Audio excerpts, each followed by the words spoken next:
you've ever seen. I'd be so tough.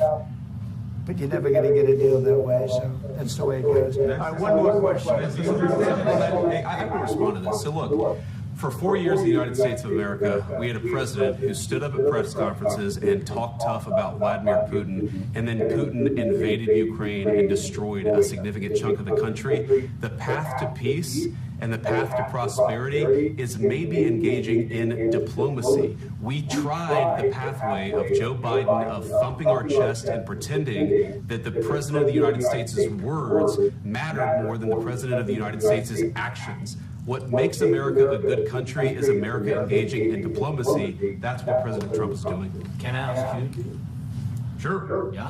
Yeah. Okay. So he occupied our parts, big parts of Ukraine, part of East and Crimea. So he occupied it on 2014. So during a lot of years, I'm not speaking about just Biden, but those time was Obama, then President Obama, then President Trump, then President Biden, now President Trump, and God bless, now President Trump will stop him. But during 2014, nobody stopped him. He just occupied and took. He killed people. You know what the contact 2015. 2014. 2014 and 2014. Yeah. So I was not here. Yeah, but, exactly but right. yes, but during 2014 till 2022, yeah, what the situation the same. People have been dying on the contact line. Nobody stopped him. You know that we had conversations with him, a lot of conversation, my bilateral conversation, and we signed with him, me, like a new president. In 2019, I signed with him the deal. I signed with him, Macron and Merkel, we signed ceasefire. Ceasefire. All of them told me that he will never go. We signed with him with gas contract. Gas contract. Yes, but after that, he broke this ceasefire. He killed our people and he didn't exchange prisoners. We signed the exchange of prisoners, but he didn't do it. What kind of diplomacy, JD, you are speaking about? What do you mean? I'm talking about the kind of diplomacy that's going to end the destruction of your country. Yes, but if you Mr.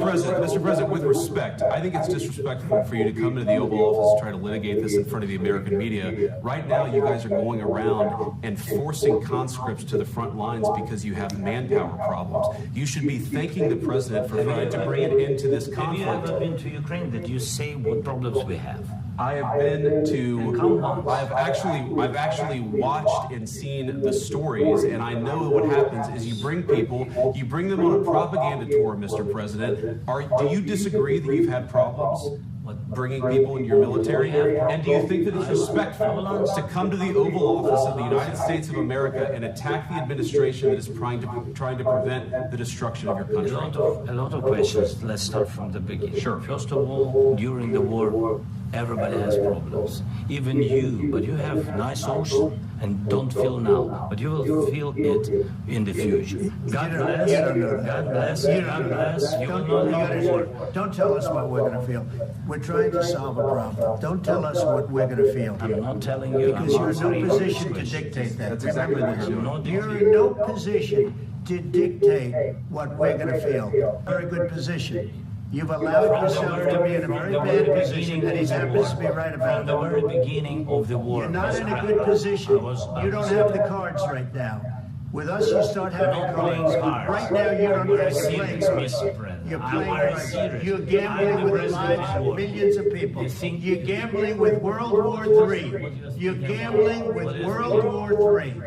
And what you're doing is very disrespectful to the country, this country. That's back to you. Far more than a lot of people said they should have. Have you said thank you once this entire time? No, in this entire meeting you said thank you. You went to Pennsylvania and campaigned for the opposition in October. Offer some words of appreciation for the United States of America and the president who's trying to save your country. Please, you think that if you will speak very loudly about the war, you He's not speaking loudly. He's not speaking loudly. Your country's in big trouble. Can I Wait a answer? minute. No, you've done a lot of talking. Your country is in big trouble. I know. You're not winning. You're not winning this. I, You have a damn good chance of we are coming out staying, okay because of Mr. us. President, we are staying in our country, staying strong from the very beginning of the war. We've been alone, and we are thankful. I said thanks You haven't in been this alone. cabinet, You and haven't not been only in alone. this We cabinet. gave you, through I this said stupid thank- president, $350 billion. You We gave for you your military equipment, You and your voted men for are brave, but they had to use our military. What about this? If you didn't have You our invited military me- equipment, you invited if me you to didn't speak. have our military equipment, this war would have been over in 2 weeks. In 3 okay? days, I heard it from Putin. In 3 days. This is something Maybe new. less. In 2 weeks, of course, yes. It's going to be a very hard thing to do business like this. I Again, tell can you. you just say thank you? I said a lot of Except times that there, except to American people. except that there are disagreements, and let's go litigate those disagreements rather than trying to fight it out in the American media when you're wrong. We know that you're wrong. But you see, I think it's good for the American people to see what's going on. understand, sir. I think it's very important. That's why I kept this going so long. You have to be thankful. You don't have the cards. You're buried there. Your people are dying. You're running low on soldiers. Don't Listen, you're please. running low on soldiers. It would be a damn good thing. Then you tell us, I don't want a ceasefire. I don't want a ceasefire. I want to go and I want this. Look. If you could get a ceasefire right now, I tell you, you'd take it so the bullets stop flying and your men stop getting Of killed. course, we want to stop the war, but I Saying you don't want a but I said to ceasefire. you, I want a with ceasefire guarantees. because you get a ceasefire faster than an agreement. Ask our people about ceasefire, what they think. That wasn't doesn't with matter for you me. what- That wasn't with me.